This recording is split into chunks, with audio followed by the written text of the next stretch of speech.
Where worry, I'm Muhammad. Imagine him move. So a new guala when you ya give me a babo big or you want to may you be on ya? You have my wedding. Organ and now with me on the line. My guala, any problem. This is a family. You what?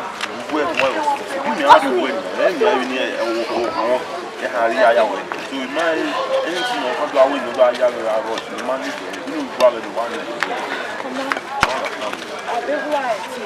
And I do feel with you as it. Yet if you with your mom.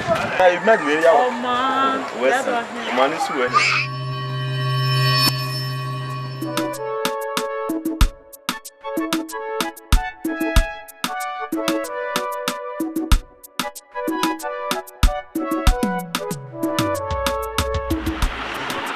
Baby. You might go on your money. You can say that again. Oh, I see you say that. You may have one on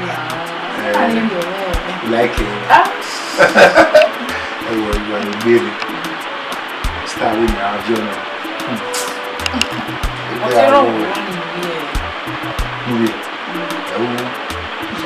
I come here where the phone. Only an image I'm going out. I know how to place them. Well, I'm really I'm not wearing what I'm wearing. Yeah, baby, I lamb and ladian. And they will blow me so. That's all. But you keep on the roof for that. It's okay. If I'm you just have a look. Let me give you something.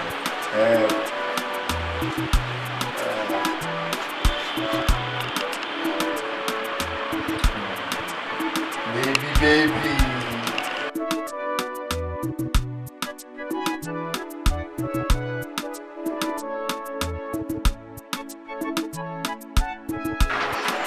Kita sana kena. Kita zaidi. Ni kona sini yo para. Next time. It's my trusting.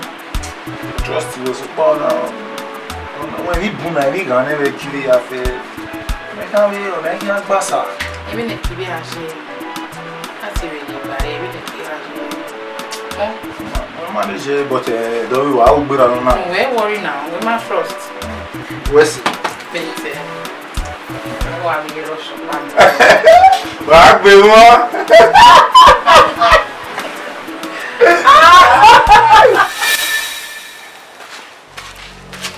Madakash!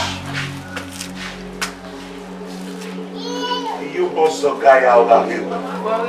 We are kidding. We were right no ya no we are kidding. Again when I want that anime. When I gbera ni. Ma ta. Ah, you want to gbera ni o pe. Hell. We wa boya gumi a o ni na o we. Bi e mo wa ni na do kwenu enu na mi we go. Ah? Don't take any one a day. Egbewe ba hon na. Egbewe hon e meje. Yi? Ogbebo. Iwe ni kama we. Yi so no ku. Ni aya so no ku, me no gbebo. Ikin fada. Ogbebo. Nu we wu e meje. We. Iwe nu wu e meje. Me no gbebo. Imi o boya wu. We do ti le na. Kiriwe all women na we na ki landlady. Walk up me. Do ti le. You walk up. Gbebo, iwe nu do ti le do gba gele. No we nu bu e to e. Ori panu budo. We.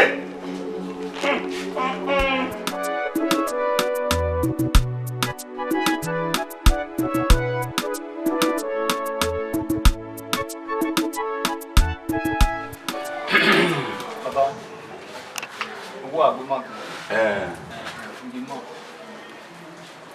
Not you anyway, I go up. I was so tall. Kegadi, even no soon one. Okin what you one yan wa buildi. I came here with in now or soy be. Baba, everywhere we are wawuni. We wa we. 4 years or Jenny why am admission. Ni higher last school. Iwa me ma ba mi admission e ya ni la jan le school. O ma ri go me. Igo no we ni ya school. O ma ri go me. Wa ba we ere tu avance me ni je ni ma avance e jima e no we ma. La baba e no ni mamu. Baba. O tell me one admission. O ma mi go no here like university. When I come in, you do make your way, wake your way. What my bed my ali fear bo wana. What ma can be man to? When I come in, huh? E di je be era anya. What ma say can be man to? When I come in, ah baba. Why down your message? O wana menu bebo or boy. Baba me magu e sin yo wa. Egbe wa wo. Igo ni yuwa ya yekina nona hia o hia gwobu ina go bieni mori go ne no ya sun eki ugbe wa me wo ri go ni jima ya sun ki what is the we man say ti ri go ni make over 4 years na ni me ya mi admission ni ya ri school No okay ti mi ni gwan kan baba ta. okay ti mi gwan kan yi me baba Ma ni ya. We no ni ma mu me we ne emi no wa le mu me o wa le lu gan we understand me na lare baba ọmọ ìràwé ọ̀gá sùwà gbé.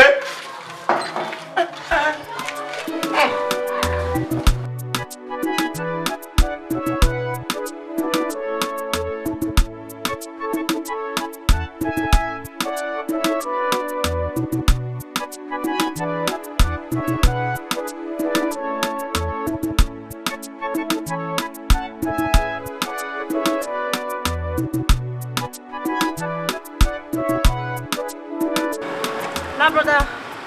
Obava. Hey, call sister. Like go like Pata Street. You mind them no? Oh yes, man, at Pata Street.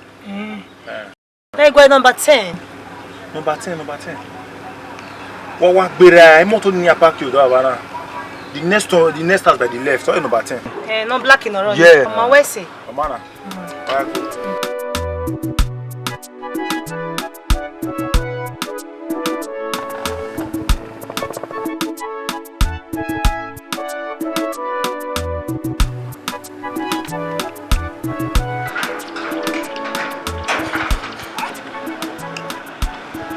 No problem. No problem, not at all. Sorry. Well, no calling number 10, man. You don't get married with the area and I don't value number 10. Oh. Okay, you go on your stone or rebuy number 10 in here. Okay. Van your win. Yes. No way, mana, area may VJ, so mana area. Anyway, dear TV, I number at least. You once in a while. My number? Yeah. Okay, no problem.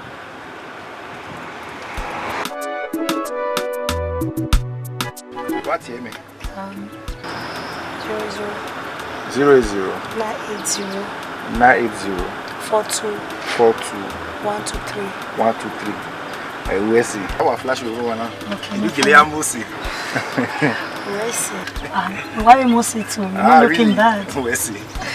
Oh, man, why are we at you? Come on, where see? Bye. Why must it be?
Go vijere o ko. Iwo waretia. Okay, I'm Anekere. okay, I'm going to go to your step. Magi uwe Ariemi. Ariemi. Maria, my sister. Ariemi tata. Maria, Magia Ana wena wa do agba with tiri na igi ma welo na. Ja. Igi ma welo na sha. Meka be wu kwasa. Awi ma Ibi ga do collect solidara wo bugwa ma deliver no kwasa. ma we no ma gba de. Wele jena. Iso o fe no ro ewo dot wa gbe. Ayi ti weta no. Ati ere. Weta. Alare dayon gwa iwe na. Ko. Dayon gwa iwe mo na. Hero wa ka bo wa ko wa chi. Oma yere on my only dara skin. Yere I want to die hero. I don't want to die. Bye hero ideni. Yere. Ariemi ye gbega ya ro na wa so bi se le. A ki po ba ko mi go be. Ya mi ma ka lo wa sa le ke ro. Wa so te Ọmọ only dara skin. Wa le je na. Ija. O mo pa le je pe na. Ye pe ọkọ e. I want to die hero. I want to die down. Wa le mi. Ija to se be.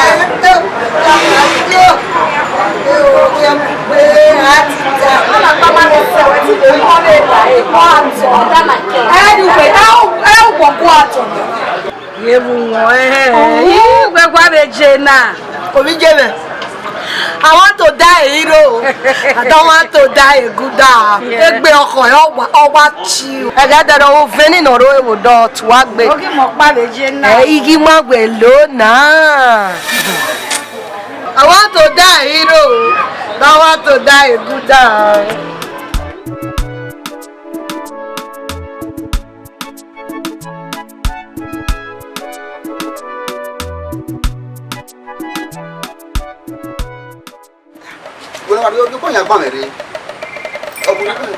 Na jena o ma je gbe bo. Na fi egbe vi ehi me so na do atu eson. Won ni nda we o to isigbo egwa me se mo wu se ma ni. O furere mi ya. Wo mo ero mo. Ija yo we mo. Baba furero no na yeye. Baba ma de yo ene dende ro na. Ki ba wa wi se kan ene de. Omo ladi omo tore. Mo so e mata. Ire wa ma pegbe na. Ori eni ni obi aseba ni zoyo to ogbera. Pede vawa omarieki. Ega no be yarieki. E make ona mi ame o. Mama no pe ne. O ya gege muni na me. O tu eje ba tu e. O wa be tu e fo. E ki ana maruwe. Me na pe be ari obo me tan we wa be te magi wa be to na. Oni wa we no be you, they don't know you, see you they know. E mata. Bi won ma bu we. Won me ye gbe mi. O ma kinu me gbo me. Nda we. E ko no fun ne ayi bogo e. Ru nda ti yan mo gbe na ri ame ade do asaye ki. O ga yen we u gbe no me agbo mi eni e gbo ori na. O ho nya mo. No baba. Akuya gbo yi agweda gbogbo na la ka ki ase.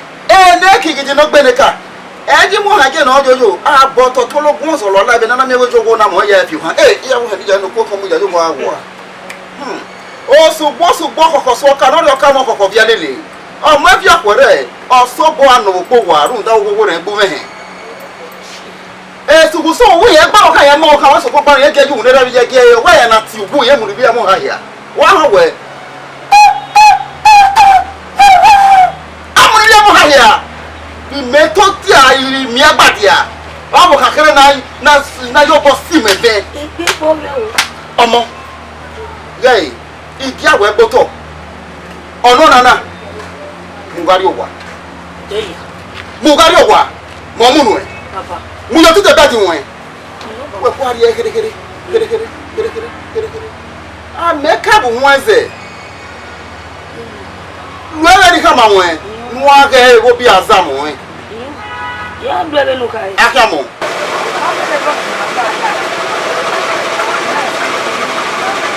Mama o. We wale no viera. Amare ne amara ne de wa me ya ba. Wa no so wo wie. E ne kede. Oye. We wa shine. Salo boano. Ame bo. Ah, wa fie. Ame gere o. E ba wa ze o. Yeah. Yeah. We ma mo ka di de na. Ka di ro gwa. Na so wa ya inside. All right. Mama, all right.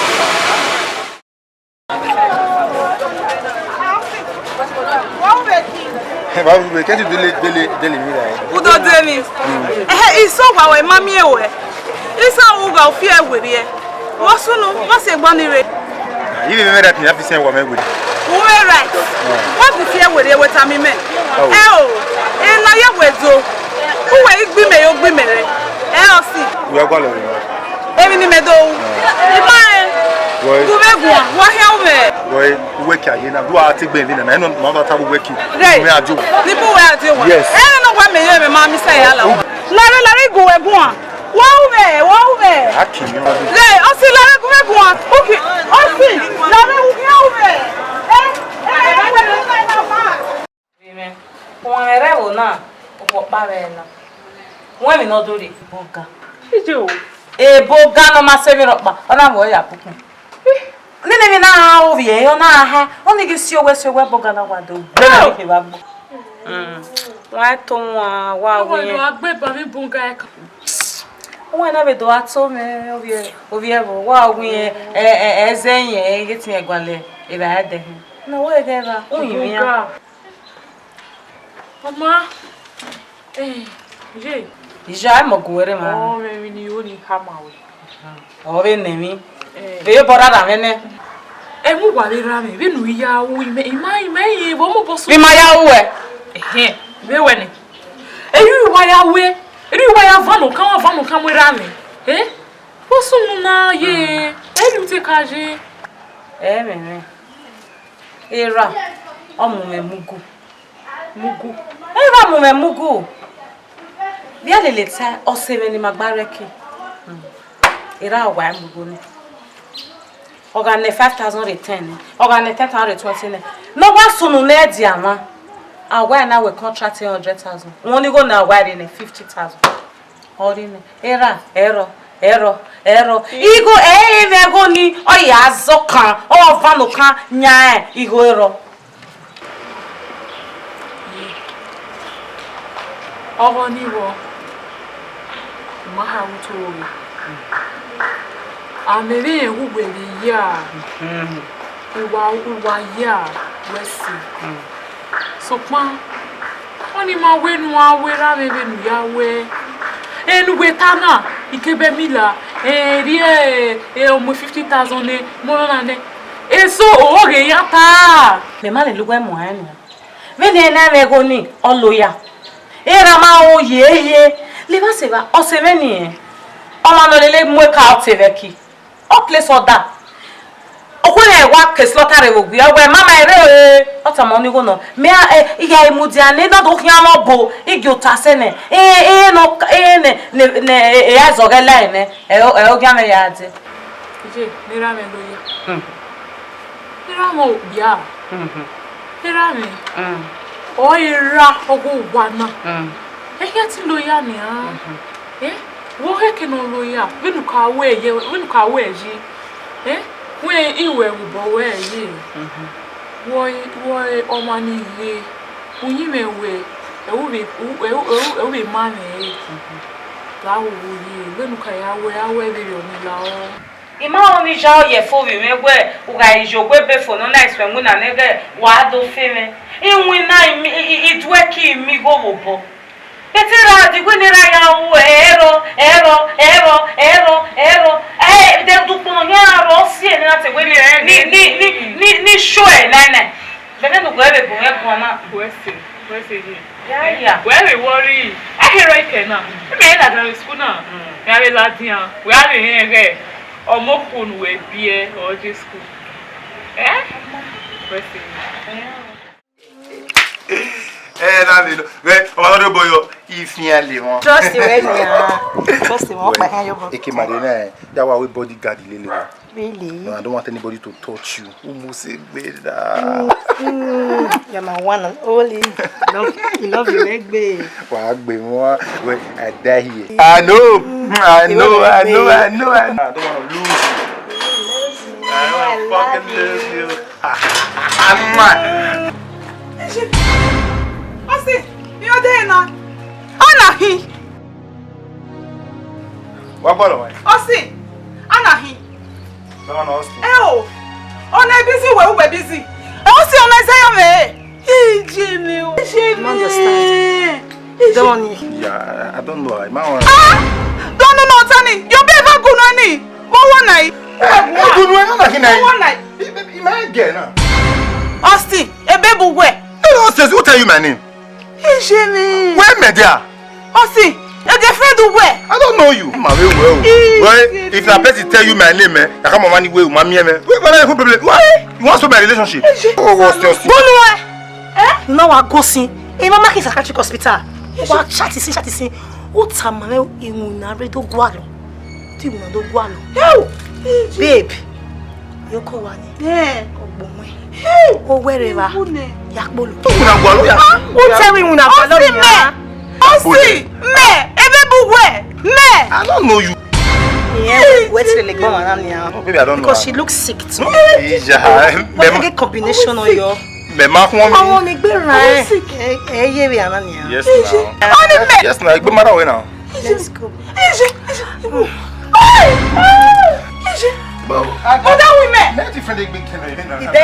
She's not your class. So we're getting she looked at her. I tell you, who tell you my name? I tell you, Gamba, we make a combination here.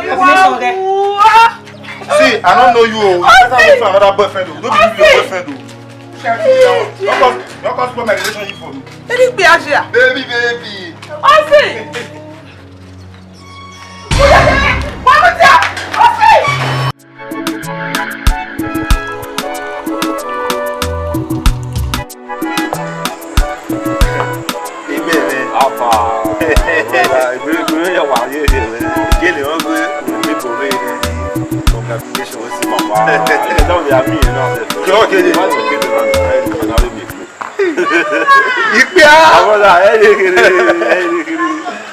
How far? We can't be here. My brother,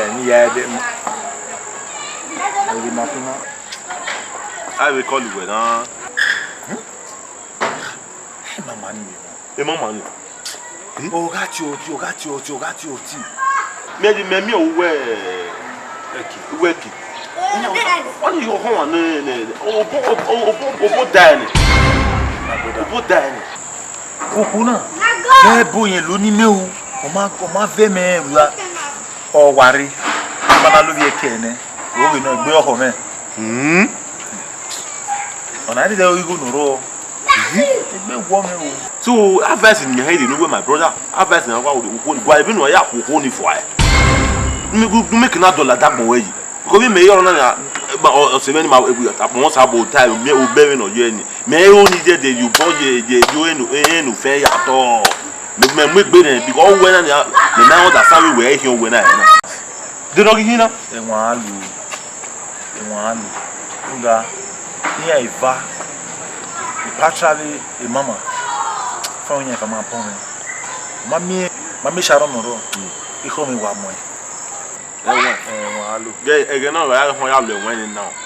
Again, I have learned when now, brother, because again, that do me where before you know I go so slow, a paper you will hear and go, one man, no man, no more warrior. Understand it, now, my brother, everywhere you hear me, my brother. And one different. I knew now we will put someone there too. But in the eye, go for you. Where for? I bet with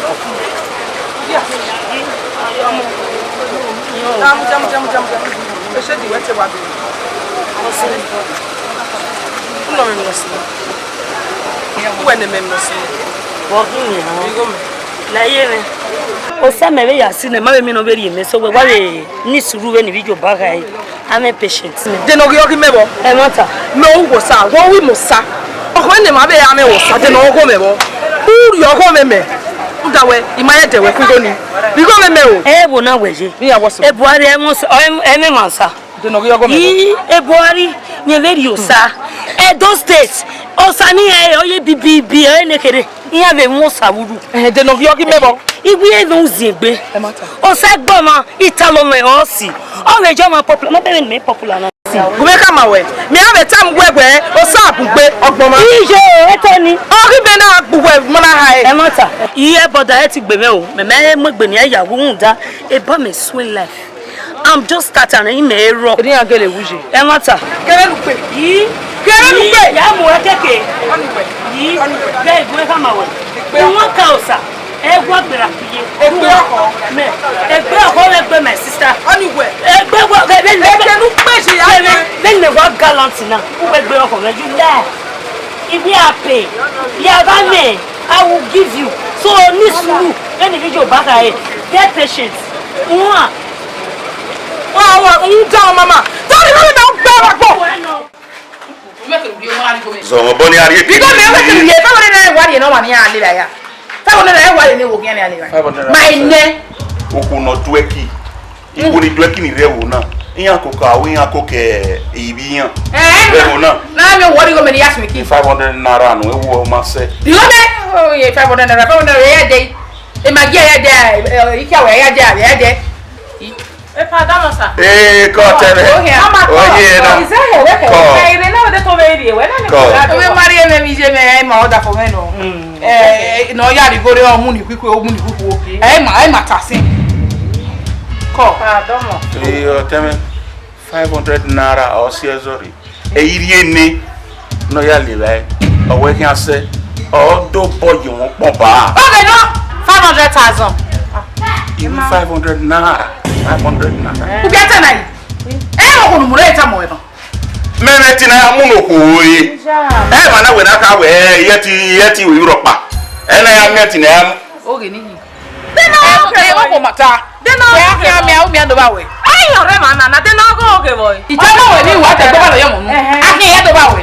Ko. O teme 500 naira. Eri Manager. We se teme. Oseja. Manager. Igbe wa ke ye do ba we. Iwi o We se o no manager. Manager. Ah? Ekwe mu ya. Who ko na ti wa ko when you bottle?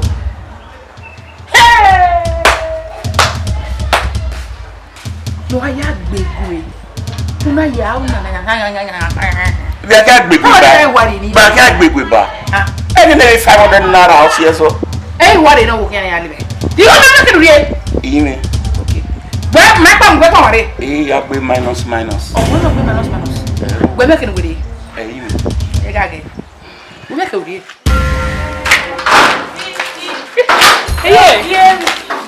Iyo lare go na ke. Ni mere na se very me. O yo simi. Se me magba hin be ki. Ona oge. Dame yo. Megide ba gbe na ni kin ya ba wa. No me gbe mi ya gbe na ba. 500 naira. Owa awun eri 500 naira ni o. Awe na gwo ma se yen ma ya eni a se bo bia. Oko na te ko me yo wa re ni.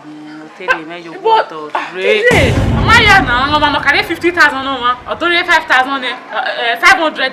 Yeah. I go your nini. Bana mi ni mego bia ni bon.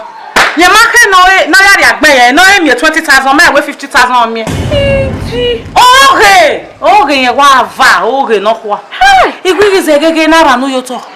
Iriga go bata we gbunu ki ala na we no ni mi na se me we o te figu we ni ega uzuo bo ni na tama we se ye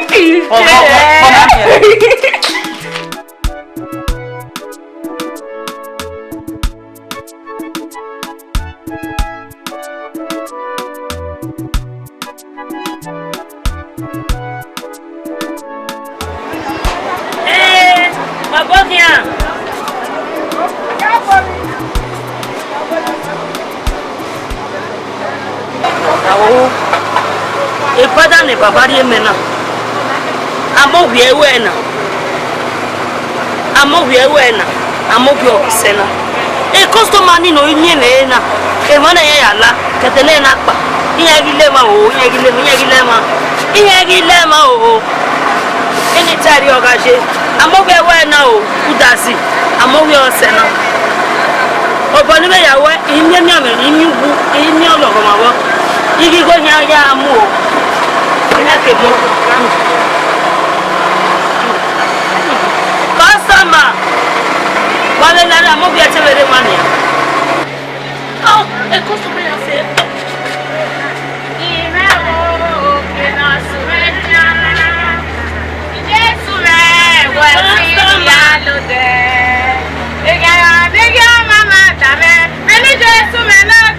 everywhere for return to sender.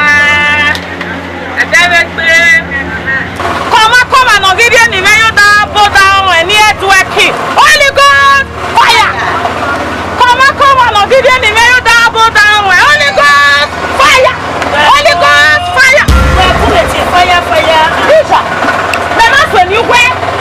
Holy God, fire! Everywhere for return to sender. Holy God, fire! No, he's singing my cut of a kina. Holy God, fire! Teacher, let's anywhere. Fire when we fire more. Give me something. Fire. In the room. Holy God, fire! Fire!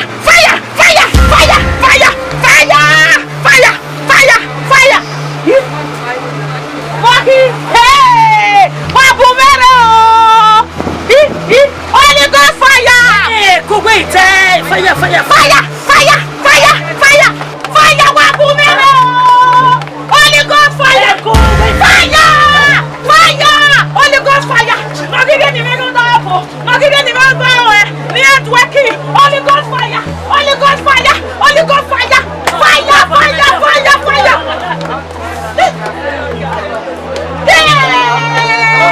Oh no, give me something. Holy God, fire! Hey!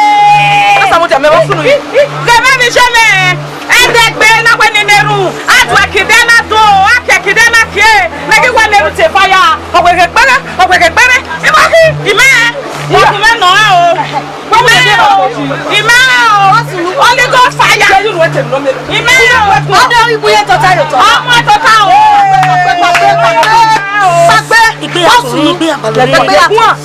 Fire! Mo fẹ́ ìkòkèrè rẹ̀. Ìmọ̀ kòkèrè yóò rọ pa.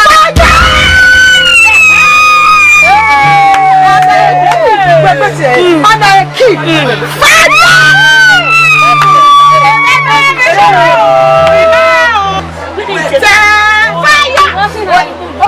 Fire ni orí sí ẹ̀rẹ́ yẹn. Ẹ̀yọ́ sí ẹ̀rẹ́ yẹn.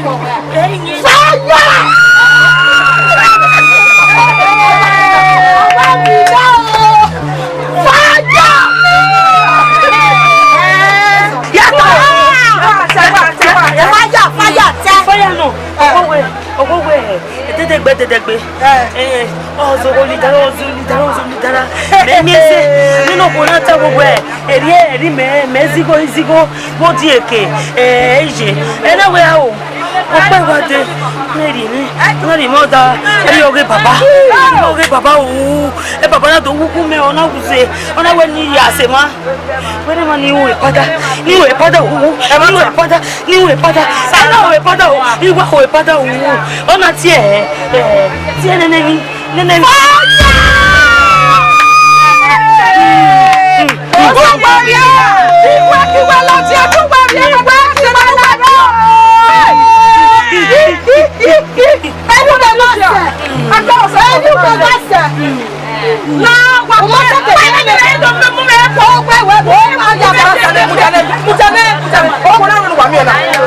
Emi ya wa pa ni be lo ra eri o to eri o sa yo pa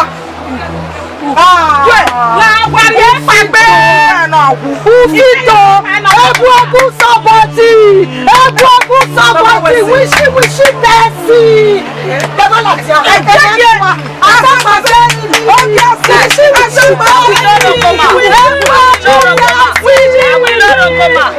asa loro koma Kobini ya mweti ya wo me feli mete udasi wese baba ki salo buame na baby. Baby. Uncle. You understand? Austin, what's no mana? Why you yele kutena yahu? No we ko na ma tie na. Ugu me go na kinai. No ni chalo na.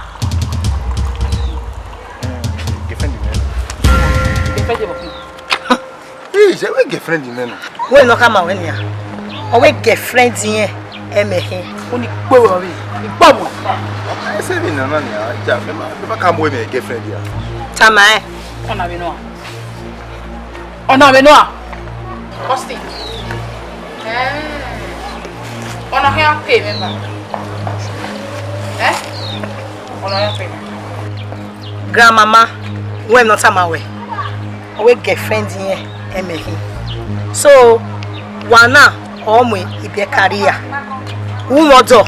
Do mo to yakwa no to. O ma yi mi e boyfriend rile o pe rile. Una wo ki me e we ri mi nu lele. Itama we e va na egwa we. Look at my baby. Oni mawe mama ka we mi. Ona me wa ona wa girlfriend mi. Oni o se ne ke kan ra. We ona egwa we itama we na egwa we. Zode. Baby, calm down. I don't want to cut any username. Grandmama Zode. Even no Zode. Oh, no, we're here, me. They know I shall go. In the Akpama, who? Wait, who don't win your move? Women, have it. Coordinating. Hey, no coordinating. Oh, yes. Yeah, Mudia. And Gualon. Baby, calm down. Calm down. Now we where? Only Halloween, where? Oh, we get cool. Oh, stay. I give baby me na hina. Ya te wa mu gbo kama na mu. Aka na mu na we dey beg your man. All right. Aki no kama we. Wa gwale no mane. Nye sogo me. Hey. Nige we na.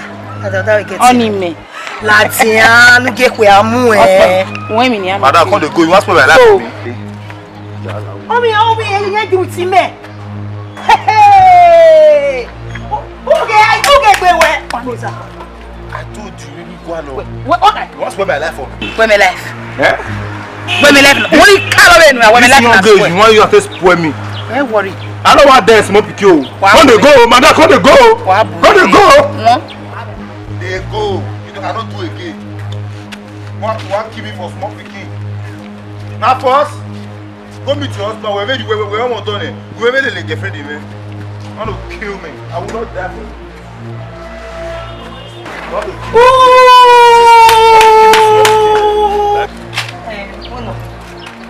We have you one. The guys are getting Russia collecting. I'm here with it. But we more sha. Yeah, no. Imo, yamo yi. Forgive you when you are. Yeah, le I will kill everybody. Yeah, man. Na baby. Ah! Ọmọ we say girl won. Mama. Kewe.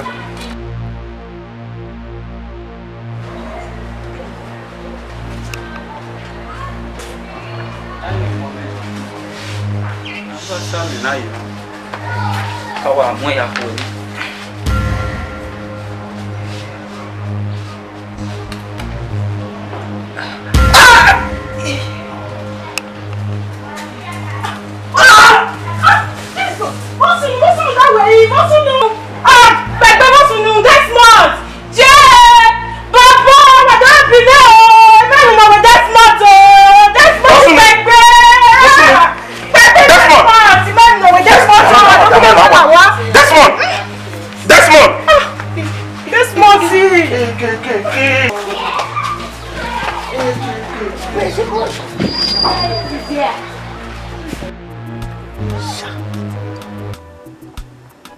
Don't let me see my boyfriend in me. My boy be no be na. Me a trace no way. Je l'écouter. On vient pour temps. On let me see my boyfriend in me. On let me grand. Hey! Ikwo avec grandmama na iwa mi na. O mi wa mu me o. I was see my boyfriend. You want a small boy? Yeah, beg o really be car. O ga jenya go to ikele Austin Benesha o si mare mi okwu agbon lele ona won na mana ona no we na ba ti ere no bilo we ko e o sigi mu di na mei ni ne ha ikdia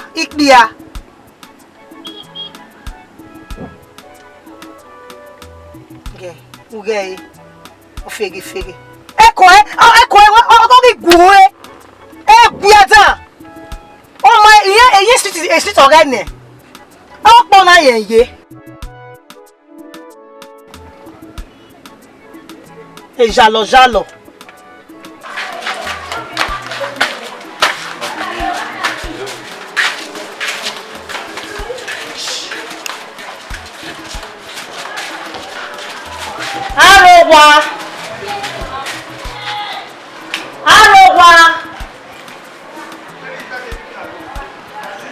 Arrowa. Ani hiyo. Meno. Pardon mon bota. Voyez non. Yesi. Walking out walo. Pa mo ko pa no la wa ba. Oye blue trousers and like a purple top. Oda la wa ba. E do gwalo. O kan we no. E kina desert ye. Epa. O kan we no. Na hiya mi o. Wo sunu igun egbon. Ya ye mi ropa. Mi ropa. Hiya mi o. Kina dese. Nine.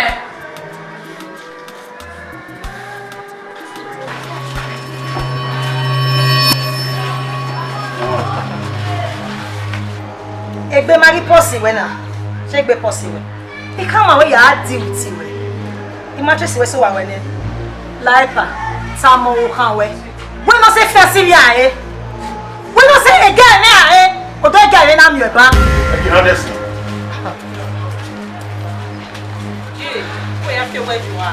Uwe jagre. Ni baba na rogwa. Uwe jagre no we no si majo. Uwe jagre boy. Kina dese. Emerio. Erika. Ni baba na rogwa. Na ya fi wejo wa. Ero bie mu ewo bie me ewo agbele nu ya gbo teme.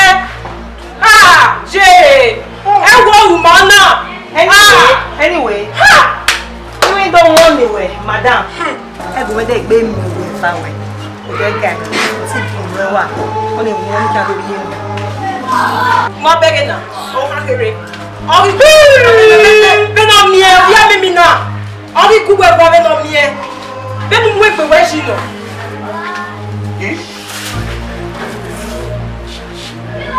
E ba we adigbo e kina dese. Mo afali tire. O uwere na. Dege we na. Mo afali ti. Kina dese. Iyo.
Boy, suno vije.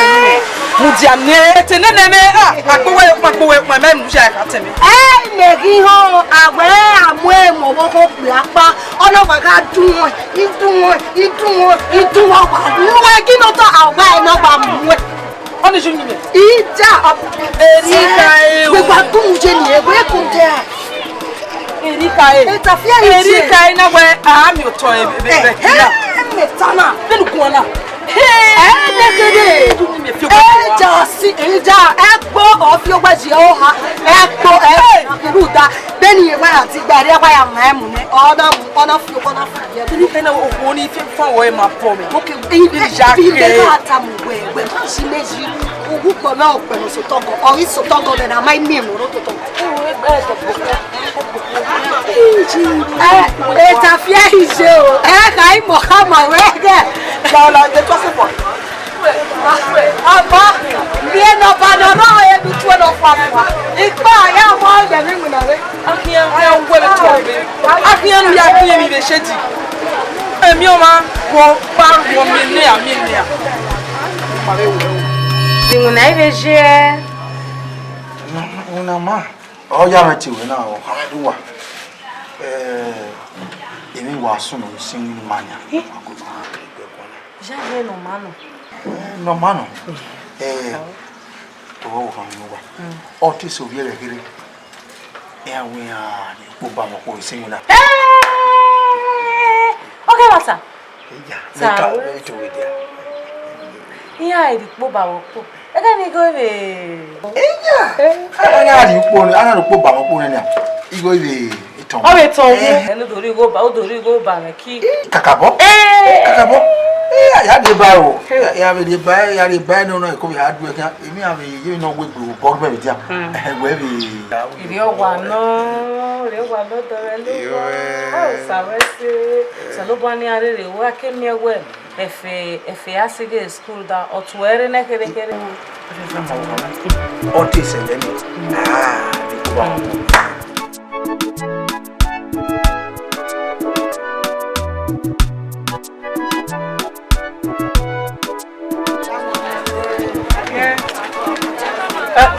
Madam, igwalo we se so ban ya wuri so iwo me iwo dori ye we ni mi we wuri Mere stona.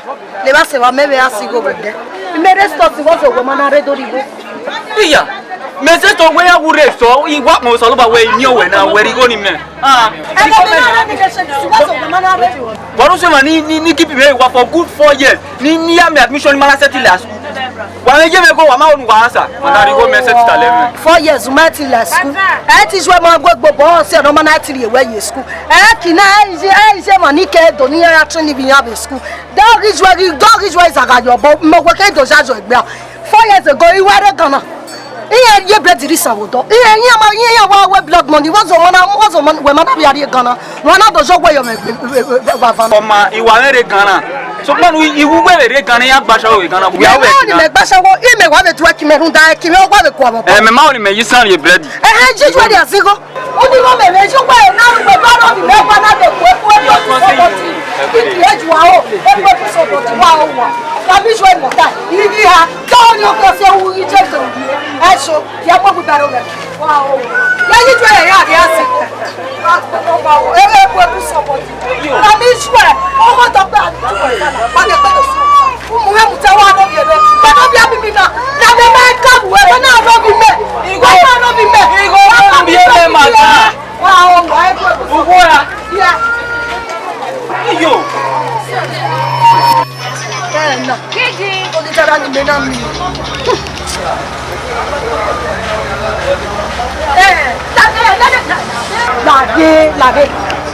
Lade no for lidara lade. Go. Igo me iguala. Now. Jere are go the bank me won me cash lele. Oh. Edu ka ha ma re dedo. Ugo ayare imagine le tere MTN card ma go le ko. Mata me di me wa si na. Lade igba uri go me.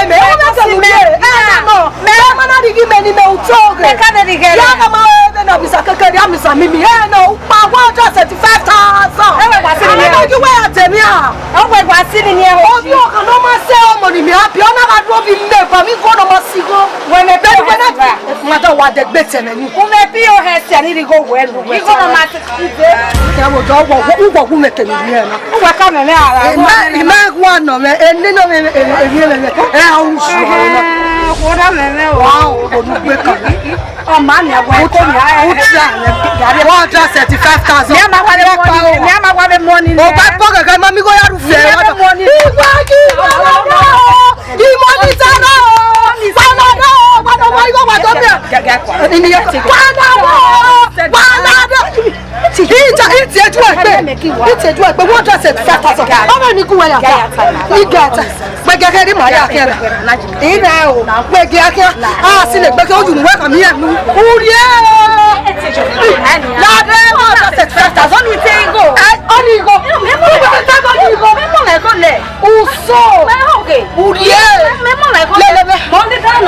You